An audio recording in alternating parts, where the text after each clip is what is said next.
Bismillahirrahmanirrahim. Assalamualaikum warahmatullahi wabarakatuh. Halo anak-anak semua, bagaimana nih kabarnya hari ini? Semoga kita selalu dalam keadaan yang sehat dan baik-baik saja ya, dan selalu diberikan kelancaran dan kemudahan dalam setiap urusannya. Amin. Nah, pada video pembelajaran kali ini, Ibu akan membahas atau membawakan materi mengenai pemberhentian pegawai di bab keempat ini. Namun, sebelumnya Ibu izin untuk memperkenalkan diri Ibu terlebih dahulu ya.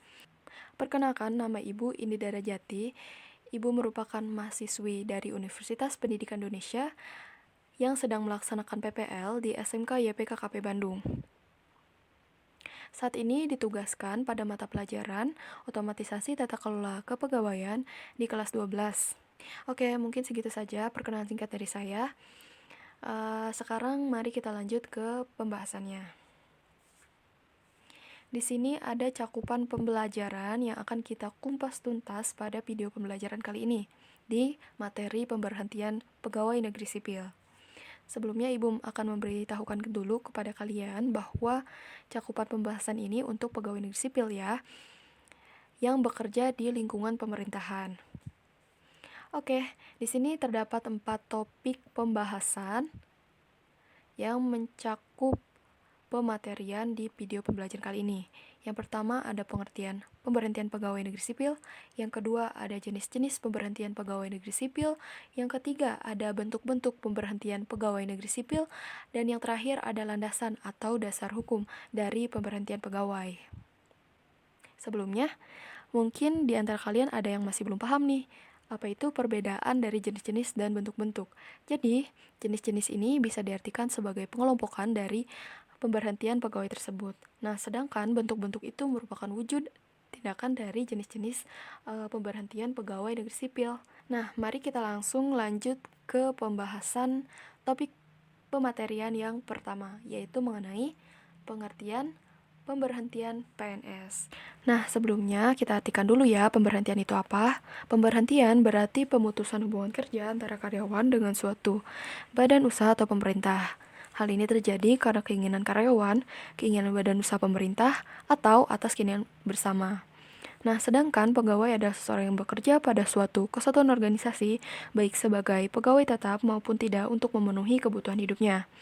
Sehingga bisa disimpulkan bahwa pemberhentian pegawai adalah pemutusan hubungan kerja, baik untuk sementara maupun untuk selamanya, yang dilakukan oleh perusahaan atau atas permintaan pegawai atau karena kehendak pihak perusahaan. Nah, bagaimana untuk topik pembahasan yang pertama? Semoga mudah dipahami ya. Mari kita lanjut ke pembahasan yang kedua, yaitu mengenai jenis-jenis pemberhentian pegawai negeri sipil. Nah, secara umum, jenis-jenis pemberhentian ini bisa dibedakan menjadi 2 jenis ya. Yang pertama itu ada pemberhentian dengan hormat sebagai PNS, dan yang kedua ada pemberhentian dengan tidak hormat sebagai PNS. Oke, kita bahas dulu yang pertama ya, yaitu mengenai pemberhentian dengan hormat sebagai PNS. Jadi, pegawai negeri sipil yang diberhentikan dengan hormat sebagai PNS ini akan menerima hak-hak kepegawaiannya berdasarkan peraturan perundang-undangan yang berlaku dan lain hal atas pensiun. Nah, pemberhentian dengan hormat sebagai PNS ini terbagi lagi ke dalam 6 bentuk pemberhentian atau ke dalam 6 bentuk ya pemberhentian.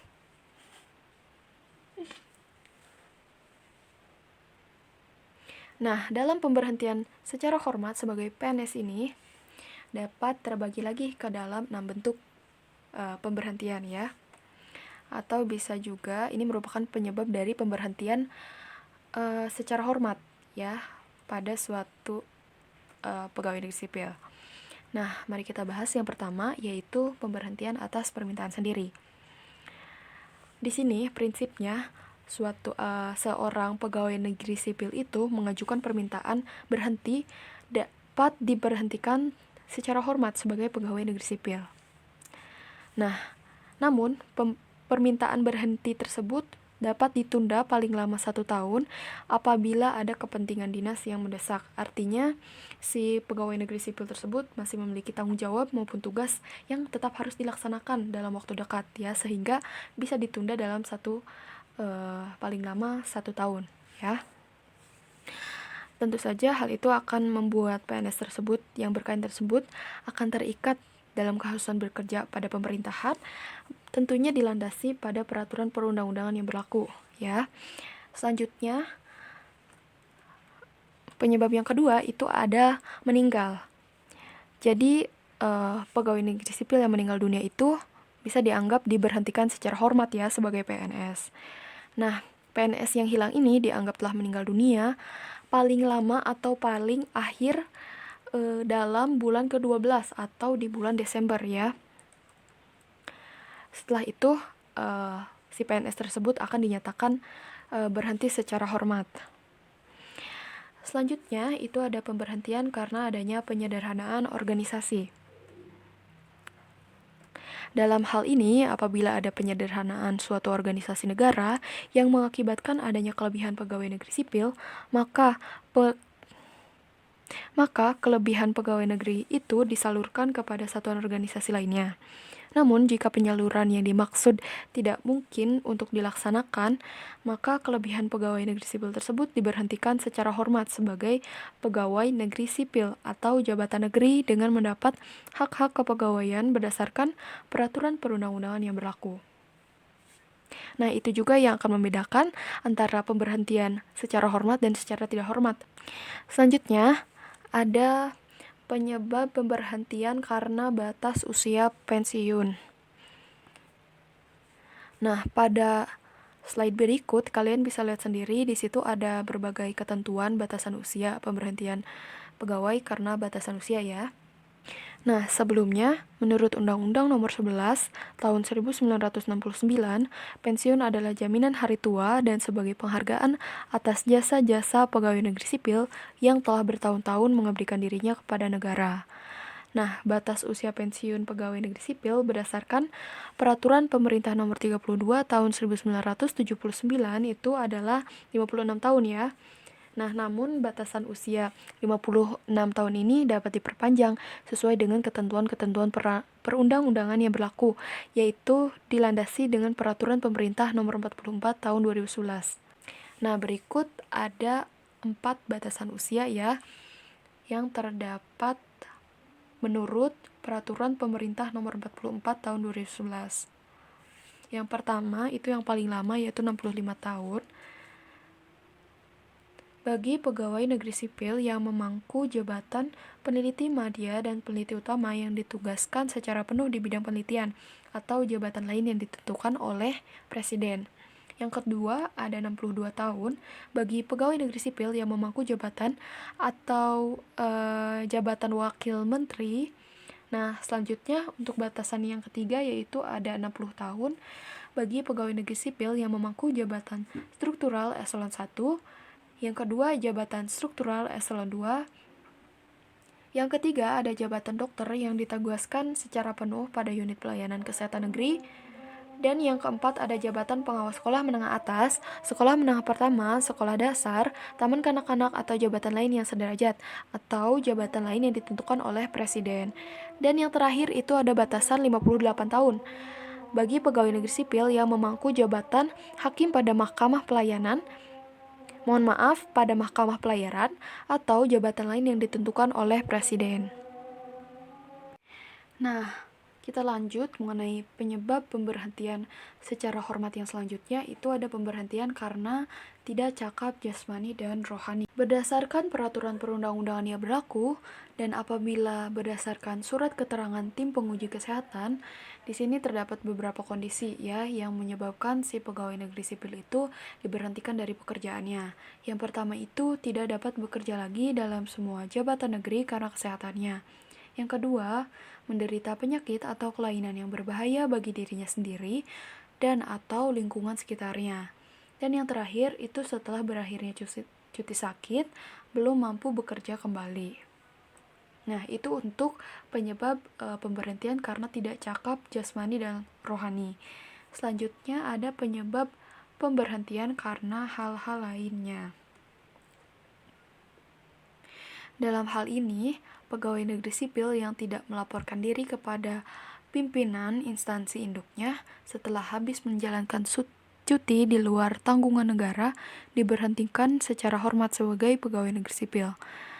Nah, pegawai negeri sipil juga yang melaporkan diri kepada pimpinan instansi induknya setelah habis masa menjalankan cuti di luar tanggungan negara tidak dapat dipekerjakan kembali karena tidak ada lowongan, diberhentikan dengan hormat dengan mendapat hak-hak kepegawaiannya berdasarkan peraturan perundang-undangan yang berlaku. Nah, mungkin itu dia penyebab yang bisa membuat pegawai negeri sipil bisa diberhentikan, dikatakan secara hormat, ya, pada suatu instansi pemerintahan yang sudah tadi dijelaskan kondisi-kondisinya. Nah, selanjutnya kita bisa masuk ke pembahasan yang kedua, yaitu jenis pemberhentian yang kedua tentang pemberhentian secara tidak hormat sebagai pegawai negeri sipil. Nah, di sini juga terdapat beberapa kondisi yang mengakibatkan pegawai negeri sipil tersebut diberhentikan secara tidak hormat. Yang pertama itu ada melanggar sumpah atau janji pegawai negeri sipil. Nah, bisa juga melanggar sumpah atau janji jabatan negeri atau peraturan disiplin pegawai negeri sipil. Kondisi yang kedua itu ada dihukum penjara atau kurungan berdasarkan keputusan pengadilan yang sudah mempunyai kekuatan hukum yang tetap, karena dengan sengaja melakukan suatu tindak pidana kejahatan yang diancam pidana penjara sebanyak-banyaknya 4 tahun dan diancam dengan pidana yang lebih berat lagi. Kondisi yang selanjutnya itu melakukan usaha atau kegiatan yang bertujuan mengubah Pancasila atau Undang-Undang Dasar 1945 atau terlibat dalam suatu gerakan atau melakukan kegiatan yang menentang negara dan pemerintah. Selanjutnya, tidak masuk kerja tanpa alasan yang sah selama 46 hari kerja atau bisa lebih juga. Nah, selanjutnya ada menjadi anggota dan atau pengurus partai politik tanpa mengundurkan diri sebagai pegawai negeri sipil. Nah, berikut mungkin kondisi-kondisi yang bisa mengakibatkan pegawai negeri sipil diberhentikan secara tidak hormat dari jabatannya ya. Pegawai negeri sipil yang diberhentikan tidak dengan hormat itu tidak berhak sama sekali menerima pensiun. Jadi PNS tersebut tuh dikenakan penahanan oleh pejabat yang berwajib karena disangka telah melakukan tindak pidana kejahatan sampai mendapat putusan pengadilan yang telah mempunyai kekuatan hukum yang tetap, dikenakan pemberhentian sementara. Nah, untuk menjamin kelancaran pemeriksaan PNS tersebut yang menjadi tersangka tersebut oleh pejabat yang berwajib ya tentunya melakukan tindak pidana kejahatan itu dikenakan pemberhentian sementara sampai adanya putusan yang pasti ya dari pengadilan yang telah mempunyai kekuatan hukum yang tetap tentunya. Nah, pemberhentian sementara tersebut juga adalah pemberhentian sementara dari jabatan negeri dan bukan pemberhentian sementara sebagai pegawai negeri sipil. Nah, di sini apabila pemeriksaan oleh berwajib tersebut telah selesai atau sudah ada keputusan yang pasti dan telah mempunyai kekuatan hukum yang tetap dan ternyata bahwa PNS yang bersangkutan tidak bersalah, maka PNS tersebut direhabilitasi terhitung sejak dikenakan pemberhentian sementara. Rehabilitasi yang dimaksud tersebut bisa mengandung pengertian bahwa pengertian PNS tersebut yang bersangkutan akan diaktifkan dan dikembalikan pada jabatan semula. Nah, apabila pemeriksaan oleh pengadilan telah selesai dan ternyata PNS yang bersangkutan bersalah, yang menyebabkan dihukum penjara atau kurungan berdasarkan putusan pengadilan yang telah mempunyai tentu saja yang sudah mempunyai kekuatan hukumnya tetap, maka PNS tersebut dapat diberhentikan secara tidak hormat. Nah, mungkin itu pembahasan tentang topik yang kedua ya, yaitu tentang jenis-jenis pemberhentian pegawai. Nah, semoga dapat dipahami ya, dan apabila ada yang mau ditanyakan, boleh ya, silahkan tuliskan saja di kolom komentar. Untuk pembahasan yang ketiga itu mengenai bentuk-bentuk pemberhentian pegawai. Jadi di sini secara umum ada 4 macam bentuk pemberhentian pegawai. Kita akan bahas satu persatu dari 4 macam bentuk tersebut ya. Yang pertama itu ada pensiun. Jadi tadi juga sudah disebutkan bahwa pensiun adalah pemberhentian secara hormat oleh pihak perusahaan terhadap pegawai yang usianya lebih lanjut atau telah lanjut dan dianggap sudah tidak produktif lagi atau setelah usia 56 tahun, kecuali tenaga pengajar dan instruktur dapat berusia 65 tahun. Nah, dalam menghadapi pegawai yang akan pensiun, pihak perusahaan dapat melakukan hal-hal sebagai berikut. Nah, yang pertama, kepada pegawai yang bersangkutan diberikan surat keputusan pemutusan hubungan kerja atau pemberhentian dengan hormat. Nah, yang kedua, kepada pegawai yang bersangkutan diberikan pesangon, uang jasa, dan uang ganti rugi yang besarnya sesuai dengan ketentuan yang berlaku. Dan yang terakhir, paling lambat 6 bulan sebelum masa pensiun, pihak perusahaan berkewajiban memberitahukan secara tertulis kepada pegawai yang bersangkutan. Nah, berikut untuk bentuk yang pertama ya, tentang pensiun. Untuk bentuk yang kedua, itu ada pemberhentian atas permintaan sendiri dari pegawai. Nah, di sini pemberhentian atas permintaan sendiri di sini bisa masuk ke dalam jenis pemberhentian secara hormat oleh pihak perusahaan pemerintahan setelah mempertimbangkan dan menyetujui permohonan pengunduran diri pegawai yang bersangkutan karena alasan-alasan pribadi atau alasan tertentu. Nah, dalam menghadapi bentuk pemberhentian ini, yang perlu diperhatikan. Jadi ada beberapa hal yang perlu diperhatikan. Yang pertama itu, paling lambat 3 bulan sebelum waktu pemberhentian. Pegawai yang bersangkutan tersebut harus sudah mengajukan permohonan berhenti secara tertulis dengan mengemukakan alasannya secara jelas. Yang kedua, karena alasan-alasan tertentu, pihak perusahaan itu bisa menolak permintaan berhenti tersebut dan menunda pemberhentian paling lama 1 tahun. Yang ketiga, apabila permohonan tersebut disetujui, maka pihak perusahaan perlu mengeluarkan surat keputusan pemberhentian dengan hormat atas nama pegawai yang bersangkutan. Dan yang perlu diperhatikan yang terakhir itu ada kepada pegawai yang bersangkutan itu dapat diberikan pesangon, uang jasa, dan ganti rugi yang besarnya sesuai dengan ketentuan yang berlaku. Oke, kita masuk ke bentuk yang ketiga, yaitu pemberhentian langsung oleh pihak perusahaan. Jadi di sini ada 3 bentuk atau 3 penyebab yang menyebabkan PNS tersebut diberhentikan langsung oleh pihak perusahaan. Nah, yang pertama itu ada karena adanya penyederhanaan organisasi atau istilahnya itu rasionalisasi. Nah, rasionalisasi di sini bisa diartikan sebagai pemberhentian dengan hormat yang dilakukan oleh pihak perusahaan karena alasan kesulitan-kesulitan yang dihadapi perusahaan sehingga menyebabkan perlunya penyederhanaan organisasi atau rasionalisasi.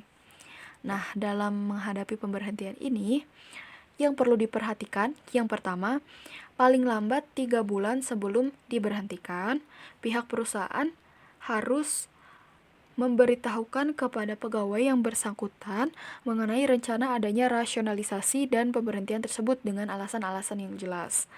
Yang kedua, pihak perusahaan perlu mengeluarkan surat keputusan pemberhentian dengan hormat bagi pegawai yang bersangkutan. Yang ketiga, pegawai yang bersangkutan diberikan pesangon, uang jasa, dan ganti rugi yang besarnya sesuai dengan ketentuan yang berlaku tentunya. Nah, kita lanjut ke bentuk atau penyebab pemberhentian pegawai yang keempat, yaitu pemberhentian sementara. Dalam pemberhentian sementara ini akan terjadi beberapa hal. Di antaranya yang pertama itu karena alasan kesulitan yang dihadapi oleh perusahaan. Di sini pemberhentian oleh pihak perusahaan itu dalam jangka waktu tertentu disebabkan oleh kondisi perusahaan yang kurang menguntungkan atas menurunnya aktivitas usaha tersebut.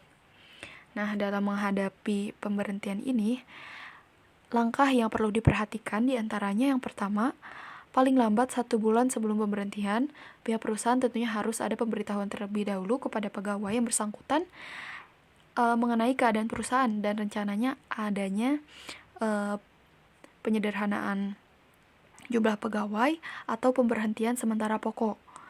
Nah, yang kedua, pegawai yang bersangkutan tetap diberikan balas jasa sebesar gaji yang diterima oleh pegawai. Yang ketiga, apabila kondisi perusahaan semakin melemah dan menunjukkan keadaan yang sulit untuk ditingkatkan kembali, maka pemberhentian sementara tersebut paling lama 6 bulan sejak tanggal pemberhentian dan dapat dikeluarkan surat keputusan PHK dengan hormat, dan ketentuan perusahaan perlu memberikan pesangon, uang jasa, dan ganti rugi sesuai dengan ketentuan yang berlaku pada perusahaan tersebut. Nah, itu untuk kondisi yang pertama mengenai pemberhentian sementara. Nah, untuk kondisi yang kedua mengenai pemberhentian sementara ini, itu disebabkan karena adanya pelanggaran, penyelewengan, dan tindak pidana, yaitu pemberhentian sementara oleh pihak perusahaan terhadap pegawai yang melanggar disiplin, melakukan penyelewengan, atau tindak pidana lainnya. Yang perlu diperhatikan dalam hal ini, yang pertama itu adalah apabila pegawai yang melanggar disiplin dan melakukan manipulasi atas penyelewengan telah diberikan peringatan lisan dan tertulis tidak menunjukkan perubahan sikap, pegawai tersebut dapat dikenakan sanksi pemberhentian sementara atau yang sering kita sebut dengan skorsing. Nah, yang perlu diperhatikan yang kedua itu selama pemberhentian sementara tersebut, pegawai yang bersangkutan itu hanya atau dapat diberikan 80% saja dari gaji pokok per bulannya. Nah, yang terakhir yang perlu diperhatikan lagi, itu apabila setelah paling lama 3 bulan pemberhentian sementara tersebut berlangsung, pegawai yang bersangkutan dapat diperkenankan kembali bekerja seperti biasanya dengan mendapat hak-haknya kembali secara penuh.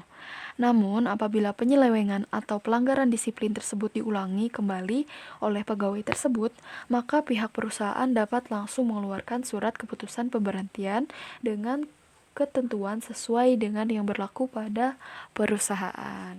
Nah, itu dia untuk pembahasan mengenai bentuk-bentuk pemberhentian pegawai.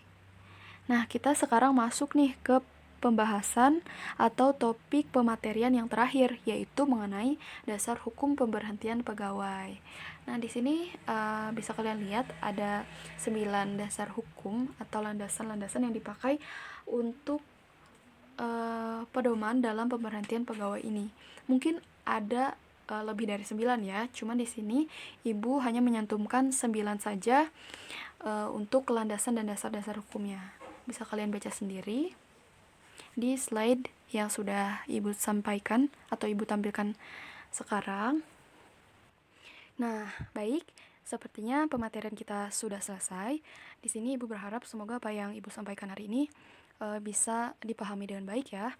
Dan Ibu berharap kalian juga memperbanyak informasi dan wawasan mengenai pemberhentian pegawai ini di berbagai sumber yang ada. Semoga kalian bisa memanfaatkan yang ada dan dapat memperluas wawasan yang tentunya akan bisa bermanfaat untuk kalian baik di masa kini maupun untuk masa depan. Nah, untuk itu Ibu pamit undur diri ya. Tetap jaga kesehatan dan tetap semangat untuk menjalankan berbagai aktivitas kalian. Nah, sekian dari Ibu. Kurang lebihnya mohon maaf. Wassalamualaikum warahmatullahi wabarakatuh.